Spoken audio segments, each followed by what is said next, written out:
गीता महात्म्य। जो मनुष्य शुद्ध चित्त होकर प्रेम पूर्वक इस चरित्र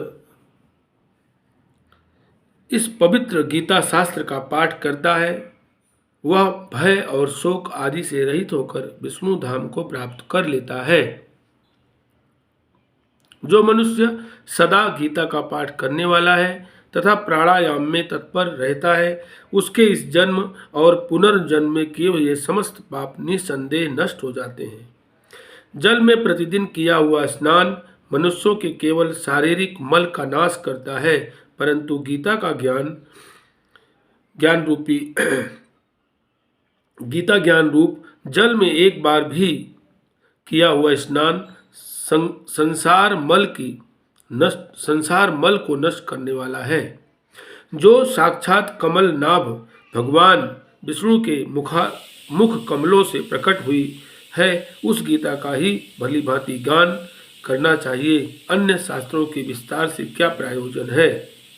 जो महाभारत का अमृतोपम सार है तथा जो भगवान श्री कृष्ण के मुख से प्रकट हुआ है, उस गीता रूप गंगा जल को पी लेने पर पुनः इस संसार में जन्म लेना नहीं पड़ता।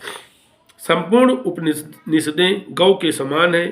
गोपाल नंदन श्री कृष्ण दोहने वाले हैं, अर्जुन बछड़ा है तथा महान गीतामृत ही उस गौ का दुग्ध है और शुद्ध बुद्धि वाला श्रेष्ठ मनुष्य ही इसका भोक्ता है। देवकी नंदन भगवान श्री कृष्ण का कहा हुआ गीता शास्त्र ही एकमात्र उत्तम शास्त्र है।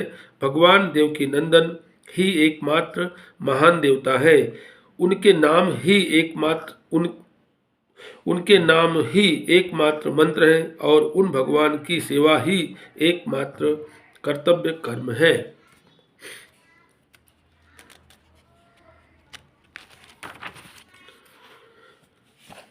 श्रीमद् भागवत गीता का तीसरा अध्याय।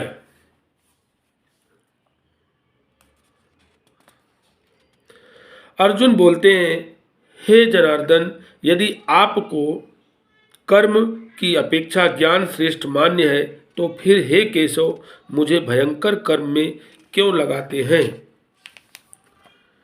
आप मिले हुए से वचनों से मेरी बुद्धि को मानो मोहित कर रहे हैं। इसलिए उस एक बात को निश्चित करके कहिए जिससे मैं कल्याण को प्राप्त हो जाऊं। श्री भगवान बोले, हे निष्पाप, इस लोक में दो प्रकार की निष्ठा मेरे द्वारा पहले कही गई है। उनमें से सांख्य योगियों की निष्ठा तो ज्ञान योग से और योगियों की निष्ठा कर्म योग से होती है। मनुष्य ना तो कर्मों का आरंभ किए बिना निष्कर्मता को यानी योग निष्ठा को प्राप्त होता है और न कर्मों के केवल त्याग मात्र से सिद्धि यानी सांख्य निष्ठा को ही प्राप्त होता है। निसंदेह कोई भी मनुष्य किसी भी काल में क्षण मात्र भी बिना कर्म किए नहीं रहता, क्योंकि सारा मनुष्य समुदाय प्रकृति जनित गुणों द्वारा परवश हुआ कर्म करने के लिए बाध्य किया जाता है। जो मूढ़ बुद्धि मनुष्य समस्त इंद्रियों को हठ पूर्वक ऊपर से रोककर मन से उन इंद्रियों के विषयों का चिंतन करता रहता है, वह मिथ्याचारी अर्थात दंभी कहा जाता है। किंतु हे अर्जुन, जो पुरुष मन से इंद्रियों को बस में करके अनासक्त हुआ समस्त इंद्रियों द्वारा कर्म योग का आचरण करता है, वही श्रेष्ठ है। तू शास्त्र विहित कर्तव्य कर्म कर, क्योंकि कर्म न करने की अपेक्षा कर्म करना श्रेष्ठ है।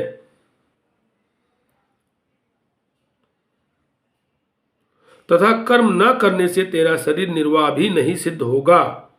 यज्ञ के निमित्त किए जाने वाले कर्मों से अतिरिक्त दूसरे कर्मों में लगा हुआ ही यह मनुष्य समुदाय कर्मों से बचता है। इसलिए हे अर्जुन, तू आसक्ति से रहित होकर उस यज्ञ के निमित्त ही भली भांति कर्तव्य कर्म कर। प्रजापति ब्रह्मा ने कल्प के आदि में यज्ञ सहित प्रजाओं को रचकर उनसे कहा कि तुम लोग इस यज्ञ के द्वारा वृद्धि को प्राप्त हो और यह यज्ञ तुम लोगों को इच्छा भोग प्रदान करने वाला हो। तुम लोग इस यज्ञ के द्वारा देवताओं को उन्नत करो और वे देवता तुम लोगों को उन्नत करें। इस प्रकार निस्वार्थ भाव से एक दूसरे को उन्नत करते हुए तुम लोग परम कल्याण को प्राप्त हो जाओगे। यज्ञ के द्वारा बढ़ाए हुए देवता तुम लोगों को बिना मांगे ही इच्छित भोग निश्चय ही देते रहेंगे। इस प्रकार उन देवताओं के द्वारा दिए हुए भोगों को जो पुरुष उनको बिना दिए हुए स्वयं भोगता है वह चोर ही है। यज्ञ से बचे हुए अन्न को खाने वाले श्रेष्ठ पुरुष सब पापों से मुक्त हो जाते हैं और जो पापी लोग अपना शरीर पोषण करने के लिए ही अन्न पकाते हैं वे तो पाप को ही खाते हैं। संपूर्ण प्राणी अन्न से उत्पन्न होते हैं। अन्न की उत्पत्ति वृष्टि से होती है, वृष्टि यज्ञ से होती है और यज्ञ विहित कर्मों से उत्पन्न होने वाला है। कर्म समुदाय को तू वेद से उत्पन्न और वेद को अविनाशी परमात्मा से उत्पन्न हुआ जान। इससे सिद्ध होता है कि सर्वव्यापी परम अक्षर परमात्मा सदा ही यज्ञ में प्रतिष्ठित है। हे पार्थ, जो पुरुष इस लोक में इस प्रकार परंपरा से प्रचलित सृष्टि चक्र के अनुकूल नहीं बरतता अर्थात अपने कर्तव्य का पालन नहीं करता, वह इंद्रियों के द्वारा भोग में रमण करने वाला पापायु पुरुष व्यर्थ ही जीता है। परंतु जो मनुष्य आत्मा में ही रमण करने वाला और आत्मा में ही तृप्त तथा आत्मा में ही संतुष्ट हो, उसके लिए कोई कर्तव्य नहीं है।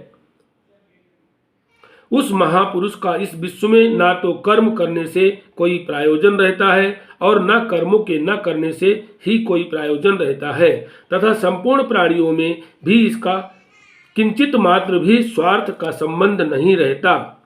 इसलिए तू निरंतर आसक्ति से रहित होकर सदा कर्तव्य कर्म को भली भांति करता रहे, क्योंकि आसक्ति से रहित होकर कर्म करता हुआ मनुष्य परमात्मा को प्राप्त हो जाता है।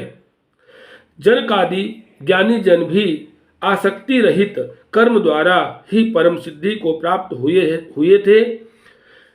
इसलिए तथा लोक संग्रह को देखते हुए भी तू कर्म करने को ही योग्य है, अर्थात तुझे कर्म करना ही उचित है। श्रेष्ठ पुरुष जो आचरण करता है अन्य पुरुष भी वैसा ही आचरण करते हैं। वह जो कुछ प्रमाण कर देता है समस्त मनुष्य समुदाय उसी के अनुसार बरतने लग जाता है। हे अर्जुन, मुझे इन तीनों लोकों में ना तो कुछ कर्तव्य है और न कोई भी प्राप्त करने योग्य वस्तु अप्राप्त है, तो भी मैं कर्म में ही बरतता हूँ। क्योंकि हे पार्थ, यदि कदाचित मैं सावधान होकर कर्मों में न बरतूं तो बड़ी हानि हो जाए, क्योंकि मनुष्य सब प्रकार से मेरे ही मार्ग का अनुसरण करते हैं। इसलिए यदि मैं कर्म ना करूं तो ये सब मनुष्य नष्ट भ्रष्ट हो जाए और मैं संकरता का करने वाला होऊं तथा इस समस्त प्रजा को नष्ट करने वाला बनूं। हे भारत, कर्म में आसक्त हुए अज्ञानी जन जिस प्रकार कर्म करते हैं, आसक्ति रहित विद्वान भी लोक संग्रह करना चाहता हुआ उसी प्रकार कर्म करे। परमात्मा के स्वरूप में अटल स्थिति हुए ज्ञानी पुरुष को चाहिए कि वह शास्त्री विहित कर्मों में आसक्ति वाले अज्ञानियों की बुद्धि में भ्रम अर्थात कर्मों में अश्रद्धा उत्पन्न न करे, किंतु स्वयं शास्त्र विहित समस्त कर्म भली भांति करता हुआ उनसे भी वैसे ही करवावे। वास्तव में संपूर्ण कर्म सब प्रकार से प्रकृति के गुणों द्वारा किए जाते हैं, तो भी जिसका अंतःकरण अहंकार से मोहित हो रहा है ऐसा अज्ञानी मैं करता हूँ ऐसा मानता है। परंतु हे महाबाहो, गुण विभाग और कर्म विभाग के तत्व को जानने वाला ज्ञान योगी संपूर्ण गुण ही गुणों में बरत रहे हैं ऐसा समझकर उनमें आसक्त नहीं होता। प्रकृति के गुणों से अत्यंत मोहित हुए मनुष्य गुणों में और कर्मों में आसक्त रहते हैं। उन पूर्णतया न समझने वाले मंद बुद्धि अज्ञानियों को पूर्णतया जानने वाला ज्ञानी विचलित न करे। मुझ अंतर्यामी परमात्मा में लगे हुए चित्त द्वारा संपूर्ण कर्मों को मुझ में अर्पण करके आशा रहित, ममता रहित और संताप रहित होकर युद्ध कर। जो कोई मनुष्य दोष दृष्टि से रहित और श्रद्धा युक्त होकर मेरे इस मत का सदा अनुसरण करते हैं, वे भी संपूर्ण कर्मों से छूट जाते हैं। परंतु जो मनुष्य मुझ में दोष रोपण करते हुए मेरे इस मत के अनुसार नहीं चलते हैं, उन मूर्खों को तू संपूर्ण ज्ञानों में मोहित और नष्ट हुए ही समझ। सभी प्राणी प्रकृति को प्राप्त होते हैं, अर्थात अपने स्वभाव के परवश हुए कर्म करते हैं। ज्ञानवान भी अपनी प्रकृति के अनुसार चेष्टा करता है, फिर इसमें किसी का हट क्या करेगा। इंद्रिय के अर्थ में अर्थात प्रत्येक इंद्रिय के विषय में राग और द्वेष छिपे हुए स्थित हैं। मनुष्य को उन दोनों के वश में नहीं होना चाहिए, क्योंकि वे दोनों ही इसके कल्याण मार्ग में विघ्न करने वाले महान शत्रु हैं। अच्छे प्रकार आचरण में लाए हुए दूसरों के धर्म में गुण रहित भी अपना धर्म अति उत्तम है। अपने धर्म में तो मारना भी कल्याणकारक है और दूसरे का धर्म भय को देने वाला है। अर्जुन बोले, हे कृष्ण, तो फिर वह मनुष्य स्वयं न चाहता हुआ भी बलात् लगाए हुए की भांति किससे प्रेरित होकर पाप का आचरण करता है।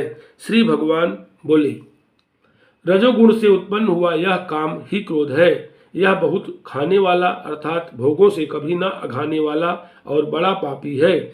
इसको ही तू इस विषय में वैरी समझ। जिस प्रकार धुएं से अग्नि और मैल से दर्पण ढक जाता है तथा जिस प्रकार जेर से गर्भ ढका रहता है, वैसे ही उस काम के द्वारा यह ज्ञान ढका रहता है। और हे अर्जुन, इस अग्नि के समान कभी न पूर्ण होने वाले काम रूप ज्ञानियों के नित्य वैरी के द्वारा मनुष्य का ज्ञान ढका हुआ है। इंद्रियां, मन और बुद्धि ये सब इसके वास स्थान कहे जाते हैं। यह काम इन मन, बुद्धि और इंद्रियों के द्वारा ही ज्ञान को आच्छादित करके जीवात्मा को मोहित करता है। इसलिए हे अर्जुन, तू पहले इंद्रियों को बस में करके इस ज्ञान और विज्ञान का नाश करने वाले महान पापी काम को अवश्य ही बलपूर्वक मार डाल। इंद्रियों को स्थूल शरीर से पर यानी श्रेष्ठ, बलवान और सूक्ष्म कहते हैं। इन इंद्रियों से पर मन है, मन से भी पर बुद्धि है, और जो बुद्धि से भी अत्यंत पर है वह आत्मा है। इस प्रकार बुद्धि से पर अर्थात सूक्ष्म, बलवान और अत्यंत श्रेष्ठ आत्मा को जानकर और बुद्धि के द्वारा मन को बस में करके, हे महाबाहो, तू इस काम रूप दुर्जय शत्रु को मार डाल।